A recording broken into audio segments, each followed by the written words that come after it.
Hey, what's up guys? Sloth King here. Today I'm going to be showing you how to replace your ball joints on your vehicle. Now this video will work for a majority of cars, but I'm going to be working on my 2008 4th gen Toyota 4Runner. Some of you might be returning viewers and have already seen me replace the lower control arms on here. And I had a wheel bearing shake. Front wheel bearings go out. There was a shake in the front, and it kind of just tore up my passenger side lower ball joint. So I reached out to the manufacturer and they warrantied out new ball joints for me. They sent me new ones, so I'm going to be replacing it. I'll show you the cracked boot here in a little bit, and I'm not going to show the whole process to get everything off on the vehicle. If you want to see that on the 4Runner, you can check out the lower control arm replacement or just the wheel hub replacement that I did, and it will get you to the whole point where you can press out the ball joint. I'll tell you what you need to take off just as a quick summary, but just to save time in the video, I'm going to get to the point where we press out the ball joint. So I will see you guys whenever we get there. What I'm going to do is just show you 4th gen 4Runner guys what you need to remove so we can access this, and then we'll move on to the more universal section of removing a ball joint. All right, so on your 4Runner, you do not need to remove your caliper or your rotor. You need to remove your outer tie rod, your sway bar end link, and then your bump stop knuckle that attaches your lower ball joint to your wheel hub. So easiest way to remove this if you don't have a pickle fork or a ball joint separator is, while this is still on, you loosen up your castle nut and then you put your jack underneath here, lift it up about an inch, and then while this is still attached, you're going to pivot your wheel all the way to the right, and then you're going to hit this part of this bump stop. You're going to hit it with a big hammer quite a few times, and then it will just separate. And then you can remove the two 19mm bolts that hold this thing on to your wheel hub, and then boom, we have access to this. So now more on to the universal part of removing a ball joint. So on your ball joint, you are going to have a big C-clip or a snap ring clip that goes into here. And for the snap ring clip, you will just need a pair of snap ring pliers. You'll put it into the two holes, separate it, and remove it. Those are the easiest ones to remove.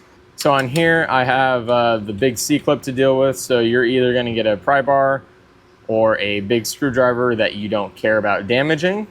And then we're just going to try to separate this ring off. It's a pain in the butt, but it can be done. So once we get that off, we can move on over to our kit.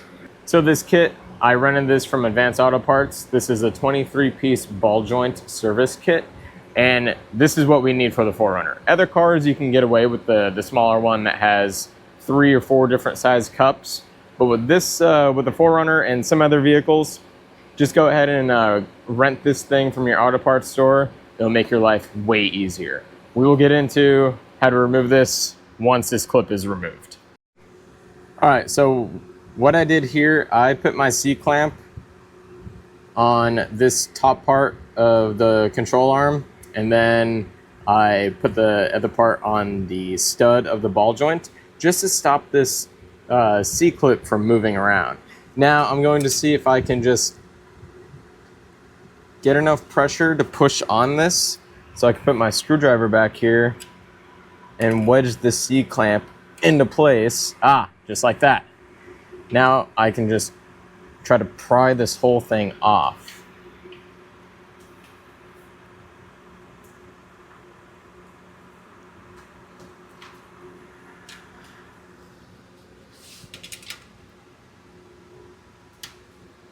I'm pretty sure if I get one swift hit with my hammer, it will pop right out. Yep, here it comes.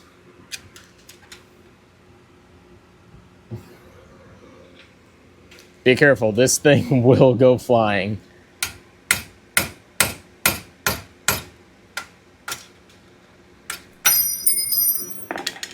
Wow. All right, that's one way to do it, guys. All right, let's go ahead and get our ball joint service kit. Now remember, face the label down because this is actually the top side. If you open it the other way around, it will just spill everywhere. All right, there we go. Now you can see we have all the pieces here. And wait a second. This is actually missing one. Uh-oh. That's not good. Well, I'm gonna have to tell the auto parts store that. So now, anyway, with that missing piece aside, so to press the ball joint out, it is pretty simple. We are going to find a receiving cup, which in this kit, there's a little cutout on here. And if you put it over the ball joint, let me grab my new one. There's a flange on here, right? You see this flange right here?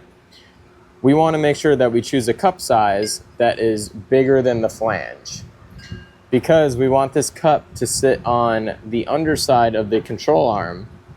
And when we press down on the top, the ball joint will literally just go right through here and it'll fall into this receiving cup. So what it will look like is you have your big C-clamp right here. One side has threads, the other side does not have any threads. The side without threads will go on the part of the ball joint that we are pressing out. So that way, the thread part will push down. There's a little, like a big giant bolt that pushes down on the top of this ball joint, and it will just push all the way through the control arm. And that's pretty much how this whole thing works. So this is the big long screw, or bolt, I should say. So this goes right into here, and you're gonna put a wrench, a socket, or an impact driver on the end of it, and you're just going to put it in the tightening mode. So this cup will fit right at the bottom of here.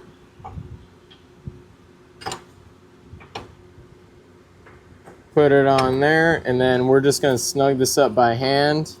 We need to make sure that it's sitting as straight as possible.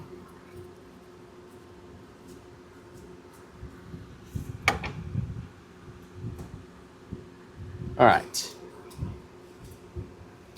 So now that we have that on there, it's pretty secured. I'm having the window face you guys, so that way you can see the ball joint fall through. And in my case, the top part here, this is going to be a 22 millimeter. So I'm just going to get my impact and then just drive it on down.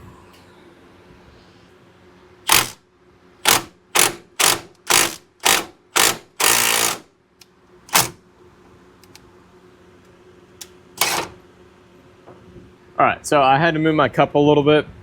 That way it can have a secure spot back here. But I will move this over here so you can see the ball joint go right through.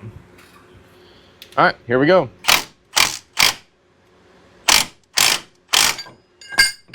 Boom. It was that simple. All right, let's check out this ball joint. Look at how much play's in this thing. It's crazy. This is the new one. I can barely move it with my hand.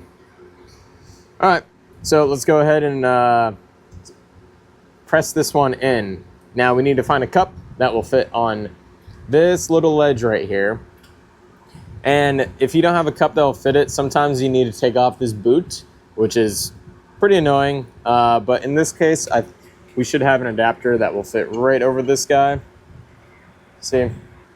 So since my ball joint needs to get pressed from the underside up, we do not want to damage our stud. So we need to find a cup that will sit right on that flange. Now there's two adapters. There is an insulation adapter, which has a little hole in the center for our giant screw to literally just fit right into. Because we're applying force from the bottom up, we don't want to apply force directly on that stud. So this piece right here will just sit at the bottom of this cup, and it will just allow us to apply pressure and push this whole thing up. Now for the top part, all we need to do is keep pressure on the outside of our control arm. So there's this little cup that will fit the outside diameter right here, and it won't make any contact with the top part of our ball joint, and we'll be able to press it all the way up. One way to verify it is to see if the ball joint has room to wiggle. If it does, this cup is perfect.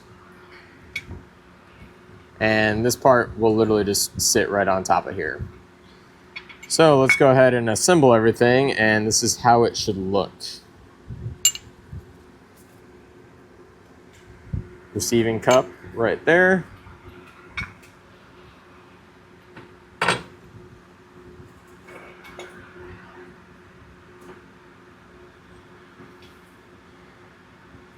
And we want to make sure that everything is nice and square. We don't want to try to press it in at an angle. That is bad. So slowly tighten everything until it is all in place. And that looks like it will work. So now, as you can see, the stud is like pretty much on the floor. I need to get a wrench and just tighten this thing, and then it will just push the ball joint up. All right, here we go.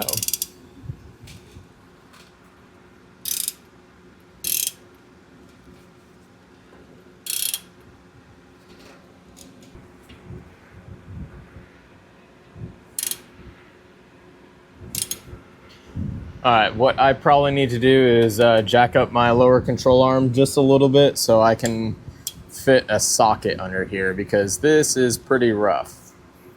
All right, here we go. I'm actually using the 2-wrench method right now, since my 22mm is just a deep socket. I do not have enough room to fit that under. But it looks like we're making do.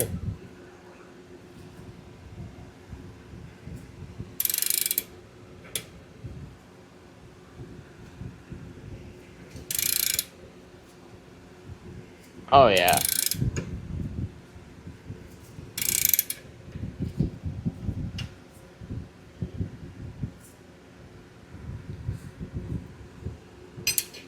And actually, I need to adjust this top cup since it is making contact.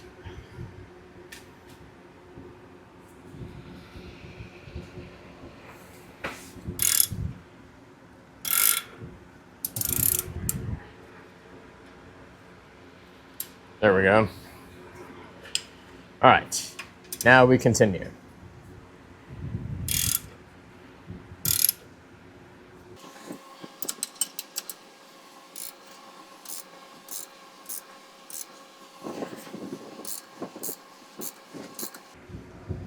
Almost there.